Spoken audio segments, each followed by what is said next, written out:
Bəlkə buradan bu cür yola çıxım ki, ümumiyyətlə otağı dinlədikdə yavaş-yavaş adam həm sevinir təbii ki, bu mübahisələr açılıbdır, amma biraz da adam təəssüflənir ki, bu mübahisələrin olsun milli hərəkətdə olan müşkilat, olsun qadın məsələsi, feminizm, bu anlayışlar görsənir, təəssüflənir nə qədər ibtidai səviyyədə mübahisə olunur, nə qədər yanlış anlamalar var, nə qədər bu məsələni hələ necə ki lazımdır mənimsəməyiblər dostlar, olduqca baxmayaraq olduqca sadiqanə, olduqca dəyərli dostlardılar ki, heç şübhəm yoxdur doğrudan. Mənim gözəl əməkdaşım əziz Araz bəy, doktor Araz bəy də buyurdular. Heç bir müşkil yoxdur qadın haqları ilə, mən heç şəkkim yoxdur buna. Amma baxın məsələni doğru algılamamaq məncə mənə elə gəlir və yerində oturmamaq necə bəzən zahirən fikri təfavütlərə gətirib çıxardır. Baxın dostlar, qadın məsələsi, siz baxın ümumiyyətlə bir dinamik bir hərəkətdir. İnsanlıq camiəsinin bətnindən, içindən doğub, yaranıb, kimsə onu eşikdən nə iynələyib, nə özündən yaradıb, nə ixtira edib. Necə ki, vaxtilə quldarlıq dövründə götürün. Quldarlıq dövründə qul olmaq normal idi da. Hər kimin dərisi qaradır, gələ yerlə barabar alver olsun, yerin üstündə qullar mülkədarların tərəfindən alver olurdular. Buna toplumlar dünyanın əksər nüqatında feodalizm dövrəsində çox normal baxırdılar. Elə belə də olmalıdır. Hətta demokrat feodallar da sonra cəmiyyət burjuvaziyə doğru gedəndə, burjuvalar da ortaya gələndə hələ bu mübahisə var idi. Qullara icazə verək, görəsən azad olsunlar, olan satmağın məhdudlaşdıraq. Yox, hələ bizim mübarizəmiz feodalizmdən burjuvaziyə atılmaqdır. Qoyun bunu düzədək. Dostlar, bir hərəkətlər vardı ki, haqsızlığa dayandığına görə yavaş-yavaş insanoğlu deməli əxlaqi etik baxımından insanlığa, bərabərliyə, ədalətə fikrin dəyişdikcə yaranır və onlar qınanır. Bunlara daxildə ırqçılıq məsələn, vaxtilə Amerikada Ku Klux Klanlar at oynadırdılar. Normal idi ki, qaralar ata minməməlidirlər. Hətta savaş, daxili savaşlar yarandı şimal dövlətləri, ştatları arasında və cənub ştatları arasında. İndiki dünyada Amerikanın prezidenti bir qaradır. Bu cürdür qadın məsələsi də. Qadın məsələsini nə mən burada mətrəh edirəm, nə burada olan dəyərli xanımlar mətrəh edir, nə dünyanın 19-cu əsrdən qadınların məsələsinin qadın hərəkəti adında ki, indiyə kimi 3 hərəkətə bölüblər tarixi baxımdan bu hərəkəti, nə onlar yaradırlar. Bu, insanın öz içindən doğan bir hərəkətdir və belə də qabağa getməlidir. Siz, nə mən, nə Araz bəy, nə bilim Yunus bəy, nə övrüsü biz burada nə təsmin tuta bilirik ki, Azərbaycan hərəkatının qadın hərəkəti olsun ya olmasın, bizdən aslansın, aslanmasın, bir qolu olsun ya bir qıçı olsun. Bu hərəkət necə ki, bütün camiələrdə doğub, ayaq tutub və irəliləyib, eləcə də Azərbaycan, Cənubi Azərbaycan, Şimali Azərbaycan, Türk dünyasında da beləcə də var, olacaq, indi zəifdir, indi yerində oturmayıbdır, indi Atabəylıq hakimiyyəti sayəsində, ondan sonra da şəriətin şum kölgəsi sayəsində özünü doğruda bilməyib və hələ də demək olar ki, deməli, iməkləmə fazında, mərhələsindədir. Araz bəy, bunu sizə deyim ki, siz Almanı misal vurdunuz ki, güya Almanda bütün qadın hərəkətləri məhdud olur o partilərin içində ki, Almanda mətrəhdirlər məsələn. Mən bilmirəm Almanda nə cürdür, bilmədiyim şeyin barəsində əslən istəmərəm danışım, amma mən burada Norvejdə az qala 5 dənə müxtəlif cəmiyyətə üzvəm, onların 3-ü qadın hərəkatı ilə bağlıdır. Biri qadın behdaş, siz deyirsiniz, health, sağlamlıq, qadınlar sağlamlıq hərəkatı, qadınların sağlamlığı haqda mübarizə verən bir dərnəkdir. Ki, düşünür ki, niyə məsələn tutaq mamma kanseri ya döş vəzi xərçəngi İskandinaviyada, xüsusən Norveçdə çoxdur. Biz buna nə cür büdcə ayıraq dövlətə, nə cür fişar gətirək ki, bizə bunun profilaktikası üçün büdcə ayırsın və bundan biz mübarizə edirik. Əslən, tamamən bir başqa hədəfləri var, onun da asıda gedirlər. Bir başqa qadın hərəkatı var, deyir ki, nə edək ki, evdə uşağa şiddətə qarşı, uşağın işinə qarşı, məsələn, hətta İskandinaviyada mübarizə olsun. Mən indi bir dənə şükür Allah bir dünyada yaşayırıq ki, Google, Wikipedia, nə bilim, internet dünyasında hər şey saniyələrlə çözülür. İndi bir dənə saytdayam. Norveç 5 milyon ölkə, 5 milyondan ibarət olan cəmiyyət olan ölkədə 63 qadın hərəkatına bağlı olan bunların qadın qolları var. Az cümlə onlara demək olar 5-dən 6 dənə parti ki, burada çox fəaldılar və seçkilərdə də öz kandidatlarını irəli sürürlər. Onların da əksəriyyəti qadındılar, amma onlar o partinin təmsil edirlər burada. Baxmayaraq ki, həmin bu qadınlar 6 dənə, 7 dənə ayrı dərnəklərə üzvdürlər, o cümlədən qadın hədəflərin, qadın haqlarını qoruyan dərnəklər, baxmayaraq ki, hər kim ki gəlir bu partilərin çoxluğuna baxaraq, kim ki gələcəkdə hər 4 ildən bir dövləti ələ alır. İndi mən bir dənə saytdaram, siz Alman dilində bilirsiniz, Medlems Organizationer burada yazıbdır, 63 dediyim kimi qadın dərnəyi var ki, onların 5-i ancaq partilərin içində olan qadınların öz faal deməli komissiyalarıdır, qadın komissiyalarıdır. Amma o birilər mən adlarım, mən bunun linkini hətta sizə göndərə bilərəm. Deməli, bu tamamilə müstəqil bir hərəkətdir. Sabah mən eləyə biləm, lap burada özüm elan eləyim. Elə lap öz adıma 5 dənə başqa qadın dostumdan ki, tutaq İranda uşaq gəlinlərinə yox dərnəyi. Kim deyə bilər ki, eləyə bilməsən? Qız uşaqların 12 yaşından, nə bilim 9 yaşından ərə getməyinə yox. Fəaliyyətimiz bunun alanındadır. Başlayaq imzalar toplayaq, özümüzü sənədləşdirək, özümüzü təsbit edək, insan haqları cəmiyyətlərində əmnistidə özümüzü bildirək, olaq sayımız da çoxalsın. Hədəfimiz də budur ki, harada ki bir qız uşağını zoran ərə verirlər, biz dünyanı ayağa qaldıraq ki, buna yox deyin. Bircüllüklə bunun qarşısını alın. Hədəfimiz də budur. Kim bizi burada öz qarşısında biləcək? Olar ki, qızların istəyirlər, zorla ərə versinlər. Olar ki, şəriət qanunlarını istəyirlər, zorla yedirsinlər orada. Yoxsa nə kişilərimizin, indi burada olan çox dəyərli ağalarımızın buna müxalifəti var, nə sizin müxalifəti. Mən bilmirəm, bu hədəflər, insani hədəflər niyə gərək gəlsin, toqquşsun ki, hələ bir də bu fikir yaransın ki, o dostumuz kimi, nə bilim, bir padişah gəldi, dedi, ağaçları bir-bir sındırdılar. Bilirsiniz, bu misallar göstərir ki, biz hətta məsələni, baxış zaviyyəsini hardan baxıb və harda tutmalıyıq, hələ onun ipinin ucunu tapmamışıq.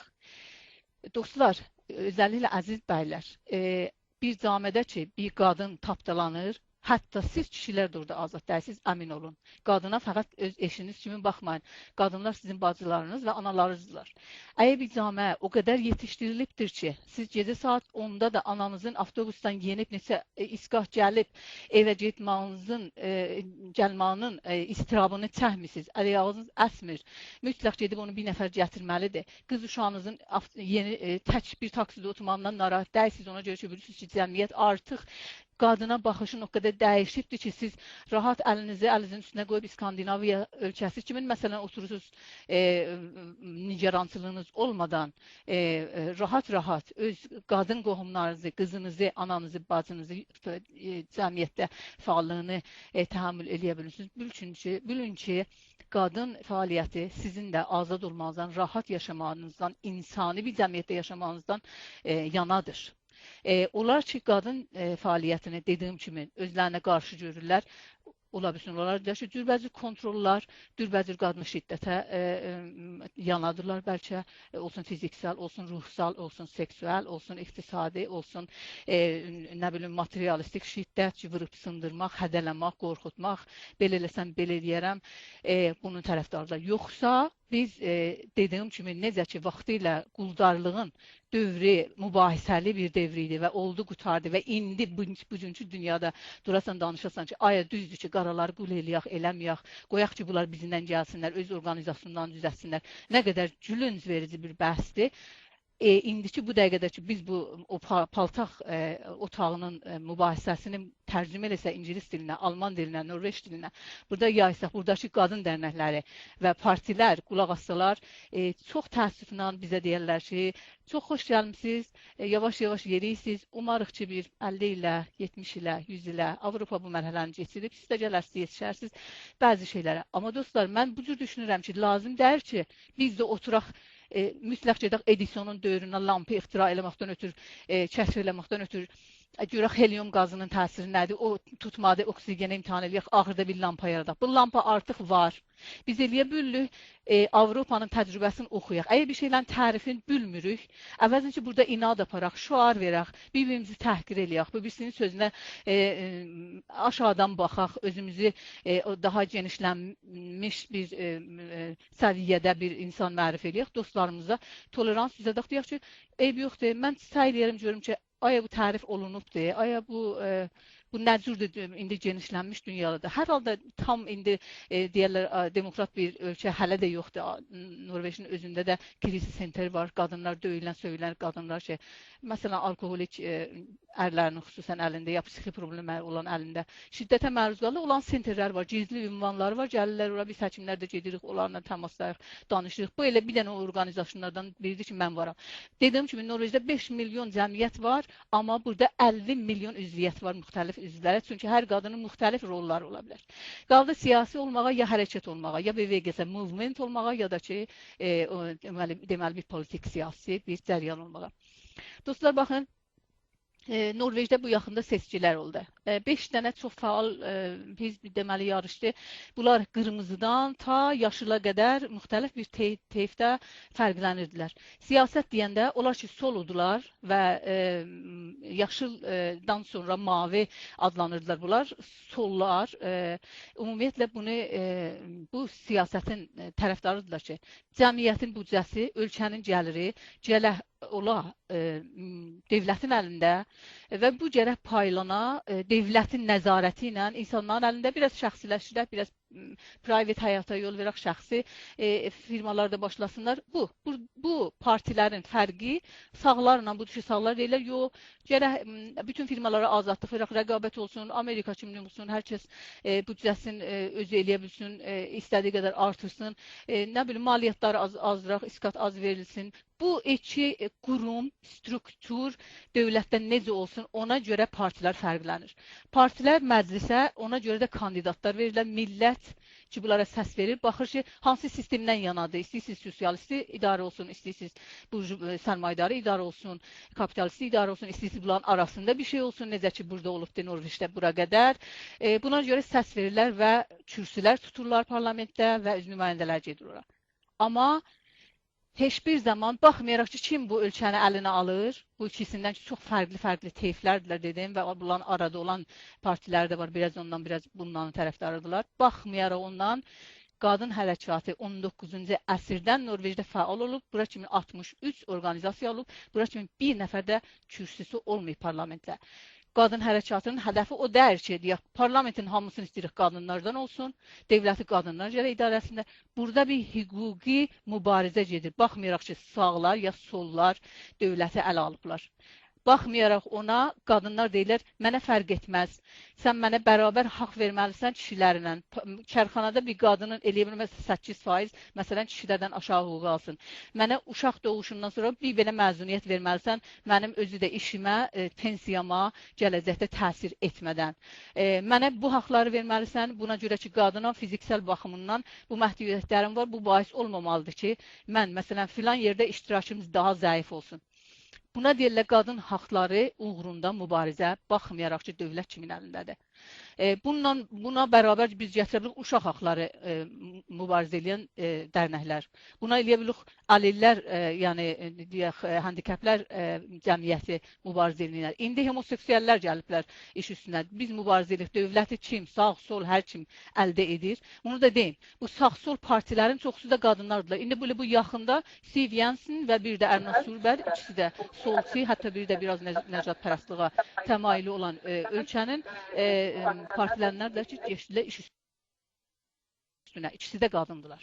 Amma baxmayaraq bunların siz gedin proqramların analiz edin, çoxlu anti-qadın deməli platformlarında da maddələr var ki, biz qadınlar dərləyi olaraq, ya məsələn mən sol partinin üzvü olaraq, həm də 4 dənə ayrı qadın partinin üzvü olaraq istəyirik buna qarşı mübarizə eləyək. Onda ki, bu gətirirlər, bu ölkənin finansını qoyurlar ortaya. Biz deyirik, bir belə prosenti ora verməməlisiniz, bir belə prosenti gətirib bura verməlisiniz, bu işləri görməliyik.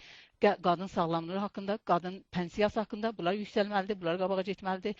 Səs vermə haqqında 19-cu əsrdən bu yana 100 illiyin Norveç deməli kutladı qadına səs vermə. Çox da şaşırdılar. Ondakı həman konferansda mən dedim ki, Rəsulzadə zamanı Azərbaycanda, indi biz 90 illiyin kutlayırıq ki, Azərbaycan müstəqil devləti qadınların haqqını tanıyıbdır. Ona da şaşırdılar.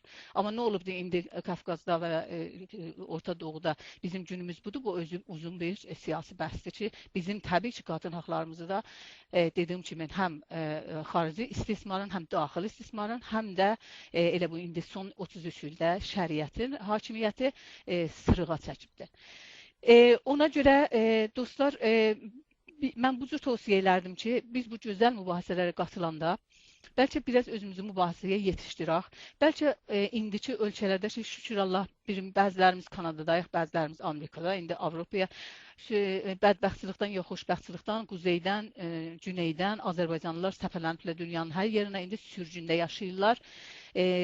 Özlərinə qələm əncümənləri düzəldirlər, özlərinə başqa gözəl, faal fəaliyyət alanları açırlar, olsun qadın hərəkatı, olsun sabah biz deyək Cənubi Azərbaycan ya Azərbaycan həkimlər hərəkatı, istəyirik görək ki, Azərbaycanda xəstəliklərin çoxunun nədəni nədir? Biz həkimlər istəyirik gələcəkdə hökumət alsaq ölkəmiz hansı xəstəliyə önəm versin, ya İran hökumətindən indi bu dəqiqə tələb edirik ki, Azərbaycana görə ki, indi bu xəstəlik orada çoxdur. Bir belə büdcə ayırsın, biz fərq edirik fas milləti ilə, etnikimiz ayrıdır. Bunlar hamısı məsələn toplana bilər Cənubi Azərbaycan həkimlər hərəkatı. Kim deyir ki, Cənubi Azərbaycan həkimlər hərəkatının olması güya Azərbaycan hərəkatını zəifləndirməlidir. Heç bunun nə əlaqəsi var dostlar? Bunlar cəmiyyətin dedim dinamik irəliləyişindən törənir. Özlüyündən törənir, spontant. Yəni kimsə bunları süni olaraq yaratmır. İkincisi dediyim kimi qadın hərəkəti kişi hərəkətinə qarşıdır. Kişilər bizim ərlərimizdirlər, atalarımızdılar, qardaşlarımızdılar. Biz onlarla bərabər istəyirik bir toplum yaradaq ki, əgər vaxtı ilə insanın primitiv yaşamı üçün kişinin əzələsinin güclü olduğu üçün bu imkan yarandı ki, kişi ki işdə çalışır, biçinə gedir, pulu qoyur cibinə, yavaş-yavaş bu resurs onun əlində məhdud olduğu üçün özün evin ağası hesab elədi. Qadınlar da üçün uşağı doğurdular və evdə məhduddular, ona süd verirlər, eşiyə çıxmırdılar. Yavaş-yavaş bu normalizə oldu. Güya cəmiyyətdəki qadın ev üçün yaranıb, kişi eşi üçün. İndi görün dünya hardadır? Qadınlar vardır ki, uçaq sürürlər, pilotdular. Qadınlar var ki, uzaya gedirlər. Qadınlar var ki, baş həkimdirlər, xəstəxana törədirlər. İndi biz işdə fiziki güclərə görə evə iqtisadi güc gətirən bölünmür zəif, qəvi arasında. İndi yavaş-yavaş ölkə cəmiyyətləri təmizləyirik bu köhnə fikirlərdən ki, güya kim ki evi dolandırır, kim ki evə büdcə gətirir, o da evin ağası olmalıdır. Həttəmən də onun fikri düz olmalıdır. Ailə necə irəliləsin, ailəyə daha nə yaxşıdır, hara büdcə xərclənsin. Xeyr, belə deyil. Biz istəyirik deyək ki, bu bərabər paylanmalıdır. Sizin bundan müxalifətiniz var. Burada bir problem var məyə? Mən çox istəyərdim ki, bu məsələlər təbii ki, necə ki, əziz dostlarımız da elan elədilər. Bəli, vaxtımda sona çatır, çox üzr istəyirəm. Ayın 16-sında birlik tərəfindən bu 25 november üçün qadına zorakılığa yox, beynəlxalq gün üçün toplantı var. Süheylə xanım Əzizi orada aparıcıdırlar və əziz gənc aktivistlərdən biz xahiş eləmişik, buyursunlar. Dünya onlarındır, alan onlarındır, zaman onlarındır. Əzra xanım Azəri, Sevil xanım Süleymani və Türkçə xanım Urmulu növbətlə demək olar Sueddən, Amerikadan və Türkiyədən qatılırlar. Biz elə bilirik orada biraz da danışaq.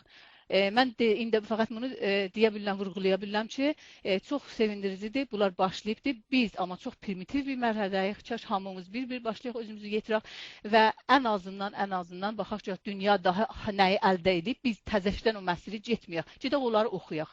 Gedək bunların tərifini oxuyaq. Görək bu siyasi hərəkətdir, nə bilim, aya mədəni hərəkətdir, qruhi, sinfi hərəkətdir. Bunları öyrəşək, sonra gələk daha yüksək səviyyədə bəhslərimizi idamə verək. Mən bunu istəyərdim. Çox təşəkkür edirəm məni dinlədiyiniz üçün, sağ olun.